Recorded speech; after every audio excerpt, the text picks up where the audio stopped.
మోకాల నొప్పులకు ఎటువంటి సర్జరీ లేకుండా ఎపియాన్ పెయిన్ క్లినిక్ అందిస్తున్న అత్యాధునిక చికిత్స. మీకు అనవసరంగా వాయిస్ పెంచరండి, విషయం ఉంటేనే వాయిస్ పెంచుతారు. సో బ్రదర్, ఇన్ని సినిమాలు తీశారు, చెప్పుకుంటే నేను చెప్పాను కదా గోల్డెన్ డేస్ గురించి మీరు చెప్తేనే బాగుంటుందనే మా ప్రయత్నం అంతా మీలాంటి వాళ్ళని తీసుకురావటమే.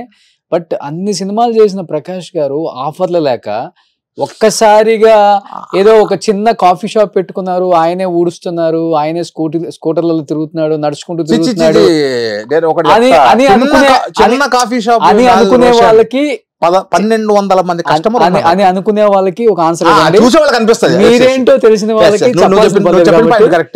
ఏం చెప్తారు? ఈ రోజు చెప్పిన పాయింట్ కరెక్టే. నా దగ్గర కాఫీ కస్టమర్స్ వస్తారు పౌడర్ కి, నేనే కసు కొట్టుకుంటా. చిన్న రూమ్ తెలిసి ఇటు 10 అడుగులు ఇటు 10 అడుగులు ఉంటదేమో, లేదా 15-20 ఉంటదేమో. మీరే ఊడ్చేస్తారు? నేనే ఊడుస్తా, నేనే తడి కూడా పెడతా, నేనే మిషన్ పెట్టి తుడుచుకుంటా, నేనే చైర్ వేసుకుని కూర్చుంటా, నేనే ఏసీ ఆన్ చేసుకుంటా, నేనే కూలర్ ఆన్ చేసుకుంటా. వచ్చేటప్పుడు నేనే షట్టర్ తీస్తా, నేనే షట్టర్ మూసుకొని వస్తా. ఓకే, అడుగుతారు మీరు కాఫీ షాప్ ఏంటి సార్? సినిమాలు నేను జస్ట్ టైం పాస్ కోసం ఓపెన్ చేసిన షాప్ అది. ఎందుకంటే సినిమాలు తగ్గాయి, ఏం చేయాలి నెక్స్ట్? జబర్దస్త్ చేసే తర్వాత 2015 నుండి 2018 దాకా జబర్దస్త్ చేశాను. దాదాపు 3 ఏళ్ళు, దాదాపు 180 ఎపిసోడ్ల దాకా స్కిట్లు దాకా చేశాను. అది అయిపోయింది. నెక్స్ట్ ఏంటి? సినిమాల మన ఏ డైరెక్టర్ కలవడు, మనం పోయిన ఇంటర్వ్యూ దొరకదు, ఏం చేయాలి? అది మా నాన్న ఒక సామెత అన్నాడు కన్నడలో, కసా నుండి రసా దిగిಬೇಕು అంటే కసువు నుండి రసం పెండాలి, వాడు మొగోడు. ఊడుస్తాను చూసారా, దాని నుండి పిండితో రసం దిగాలి బయటికి, మొగోడు. అయితే రాళ్ళు కొట్టి బతుకు. ఒకరి ముందు తప్పు చేస్తే తల ఉంచు, తప్పు చేయకపోతే తల ఉంచు. ఇది మా నాన్న. ఎందుకంటే మా నాన్న తెలుసుంటుంది, మా నాన్న ఎస్పీకి రిటైర్డ్ అయ్యారు. సరే ఏం చేద్దాం ఏం చేద్దాం ఏం చేద్దాం. ఇప్పుడు స్టార్ హోటల్ ఓపెన్ చేసేంత కెపాసిటీ మనకు లేదు. ఓపెన్ చేసామనుకో, అప్పు చేసే పప్పు చేసే ఏదో చేసామనుకో, నడుస్తుందో లేదో తెలియదు.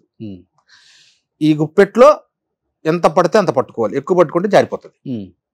సో నాకు తగ్గట్టు ఏం పెట్టాలి? ఫస్ట్ టిఫిన్ సెంటర్ పెడదాం అనుకున్నా. టిఫిన్ సెంటర్ పెడదాం సినిమాల ఆఫర్లు తగ్గిన తర్వాత వచ్చిన ఆలోచనలు. అంటే నాకు తినడానికి ఉండడానికి ఎటువంటి డోకా లేదు. బ్రహ్మాండంగా నీలాగా రోల్స్ రాయర్లో తిరగలేరేమో కానీ, రేంజ్ రోవర్లో తిరగలేరు కానీ, మహేంద్ర ఎక్స్యూవీ ఉంది. నాన్న సంపాదించాడు కదా బాగా. మా నాన్న ఏం సంపాదించాడు అనుకుంటా? మా నాన్న చచ్చిపోయే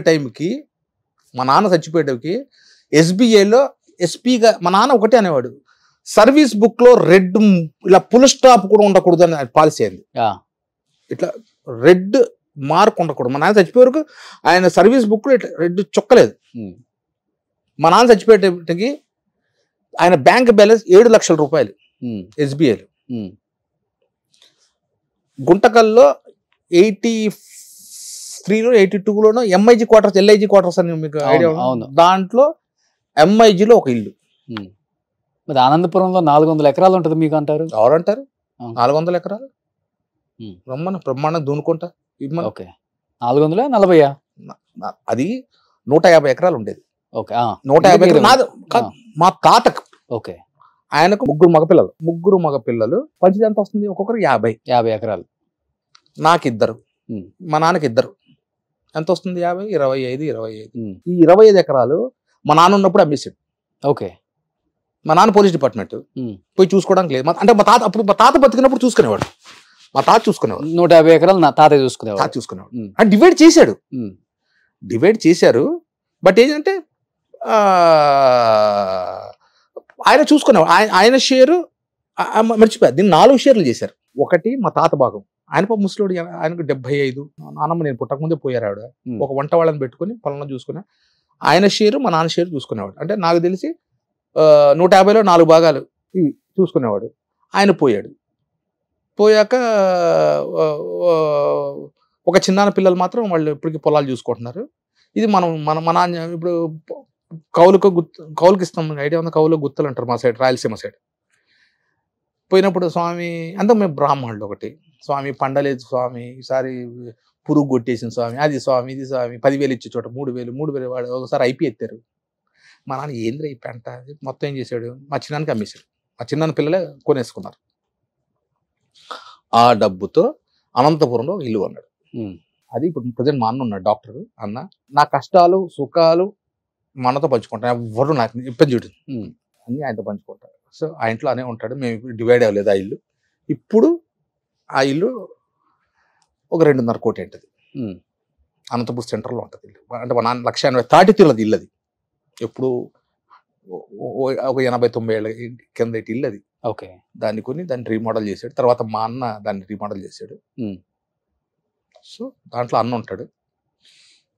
మా నాన్నగారు పాపం కష్టపడి ఆయనకు జాండీస్ వచ్చినప్పుడు పాపం ఆ ఇల్లు అక్కడ కూర్చొని ఆ ఇల్లు అన్ని దాన్ని రీమోడల్ చేయించుకున్నాడు. అప్పటి బేతం చెర్ల స్టోన్స్ వేయించి. సో దాన్ని అమ్మకూడదు. బట్ ఇంకా బిజినెస్ చేయాలన్నది మీ ఐడియానే? నా ఐడియా. ఓకే. నాకు ఆ తర్వాత అనిపించింది, ఏంటి సినిమాలు లేవు, ఇంట్లో ఖాళీ కూర్చున్నా, ఏం చేయాలి. టిఫిన్ సెంటర్ అంటే ఒక మనకు వంట రాదు సరిగ్గా. వాడు ఇప్పుడు ఆ దోశ వేసే అతను కాఫీ పెట్టి అతను రాలేదనుకో, నేను లేకపోతే షాప్ క్లోజ్ చేయాలి, అంతే కదా. సరే అది మన చేత కాదు. కిరాణా షాప్ అంటే మనకు రాదు. ఎక్కడి నుండి వస్తాయి సోపులు, ఎక్కడి నుండి తెప్పియాలి, బియ్యం ఎక్కడి నుండి తెప్పాలి, చింతపండు ఎక్కడి నుండి తెప్పియాలి తెలియదు. ఏంటి అప్పుడు మణికొండలో మా రిలేషన్ ఒకతను ఉండేవారు, నాకు దూరం పెద్దనాన్న అవుతారు. వాళ్ళు కాఫీ పౌడర్ కోసం వస్తే అమీర్పేటకు రావాలి, లేకపోతే మోతీనగర్ రావాలి. ఆయన ఎప్పుడన్నా మా ఇంటికి వచ్చినప్పుడు ప్రకాష్ 2 కిలో కాఫీ పౌడర్ తెచ్చివాడు. మోతీనగర్ కాఫీ పౌడర్ షాప్ ఒకటి ఉండదు, చంద్ర కాఫీ వర్క్స్, అక్కడి నుండి తీసుకెళ్ళేవాడు. ఒకసారి అడిగా, లేదు అక్కడ అన్న, లేదబ్బా అన్నాడు. అప్పుడు ఎందుకు మనం కాఫీ పొడి షాప్ ఓపెన్ చేస్తే ఏమవుతుంది, అక్కడ పడింది విత్తనం. 2019 ఏప్రిల్ 11th ఒక 4 నెలలు 3 నెలలు తిరిగా, ఇటువంటి షాప్ ఏమైనా ఉందా అక్కడ. నాకు తెలిసి మణికొండ 16 కిలోమీటర్ రేడియస్లో అక్కడ షాప్ లేదు. మోనోపాలి అంటారు చూడు, పెడితే మనమే. సీడ్స్ ఎక్కడ నుండి వస్తాయి అసలు, ఏంటి కాఫీ పొడి అంటే ఏంటి. మన ఇప్పుడు మా ఇంట్లో 60-40 అని తాగుతాం. 60-40 అంటే ఏంటి, అడిపోయి అన్న 60-40 అనగానే ఇచ్చేవాడు. అసలు 60-40 అంటే 60 ఏంటి 40 ఏంటి. దీనికోసం మా ఫ్రెండ్ అన్నాడు చంద్ర కాఫీ వర్క్స్, ఆయన దగ్గర కూర్చొని ఆయన 4 రోజులు చూసుకొని ఆయన సీడ్స్ ఆయన చెప్పాపం ఆయన హెల్ప్ చేశాడు. అప్పుడు మణికొండలో 2019 ఏప్రిల్ 11th షాప్ ఓపెన్ చేశారు. అలా పెట్టిన కొత్తలో అందరికి షాక్ కాదు, చూసిన మిమ్మల్ని ప్రేమించిన సినిమాలు ఎప్పుడన్నా రోడ్లో పోయాడు, ఏంటి ఇక్కడ ఉన్నాడు సార్, ఏంటి సార్ ఇక్కడ, అంతేనండి కాఫీ షాప్. ఏంటి సార్ కాఫీ ఇప్పుడు మీద, నాదేనండి సార్. సినిమాలు ఏమండి, టైంపాస్ కోసం పెట్టి. అలా స్టార్ట్ అయింది. ఒకరోజు 50 రూపాయలతో వెళ్ళా, ఓ రోజు ఉత్త చేతులతో వెళ్ళా. కోవిడ్ వరకు నా జోబులో పెట్టుబడి పెట్టేదానికి, అంటే రెంట్ కట్టేవాడిని. 5 కేజీలు సీడ్ తెప్పించేవాడిని. 5 కేజీలే చికోరి, ఒక 3 కిలోలు, 5 కిలోల సీడ్తో స్టార్ట్ చేసి ఇవాళ 1200-1300 మంది కస్టమర్స్ ఉంది. మీరే వెళ్ళి డెలివరీ ఇస్తారా? నేను డెలివరీ ఎవరికి ఇస్తా, సీనియర్ సిటిజన్స్ 70 దాటిన వాళ్ళు మాత్రమే అక్కడ ఉండి, పిల్లలంతా అమెరికాలో ఉండి కార్ లేదు ఏమీ లేదు అన్న వాళ్ళకి 1/2 కిలో అయినా ఇంటికి తీసుకెళ్లి 5 కిలోమీటర్ కానీ 10 కిలోమీటర్ రేడియస్ లో ఉన్నా కానీ ఇచ్చేసి వస్తా. బాయ్ని కూడా పెట్టుకోలేదు. ఎప్పుడు ఇస్తా డెలివరీ, షాప్ మూసిన తర్వాత వెళ్ళి ఇచ్చేసి మా ఇంటికి వెళ్తా. అందుకే నా షాప్కి నేను కార్లో స్కూటర్లోనే వెళ్తా. ఇప్పుడు నీ దగ్గర కూడా స్కూటర్లోనే వచ్చా. ఫస్ట్ నేను ట్రాఫిక్ గురించి ఆలోచిస్తా. ఇదంతా చూసి బయట వాళ్ళు ఇంకొకలాగా అనుకుంటుంటారు. ఇప్పుడు నేనేంటో నాకు తెలుసు. అవును, నువ్వు 1,00,000 అనుకో, నీ వల్ల నాకు ఊడింది ఏముంది. నేను ఎలా బతుకుతున్నాను అలాగే ఉన్నా. నేను సినిమా ఫీల్డ్కి ఎలా వచ్చానో ఈ రోజుకి అలాగే ఉన్నాను. నేను ఎవరి దగ్గర చేయి చాచలా. ఇంకా నేనే చాలా మంది అసోసియేట్ డైరెక్టర్స్ అన్న 2,000 ఇవ్వా. ఇప్పటికి మొన్న ఒక ప్రొడక్షన్ మేనేజర్ ఫోన్ చేశాడు. ఇప్పుడు ఇంకా అప్పుడు ఇంటి దగ్గరికి వచ్చేవాడు, లేదా గణపతి కాంప్లెక్స్ దగ్గర కనపడేవాడు. అన్న 500 ఉంటాయివా, ఇది అసోసియేట్ డైరెక్టర్ కోడేరు పాపం. వాళ్ళు కొంతమంది డైరెక్టర్లు అయ్యారు. నాతో పాటు సిగరెట్ కాల్చిన పెద్ద డైరెక్టర్లు అయ్యారు. ఆఫర్లు ఇస్తున్నారా?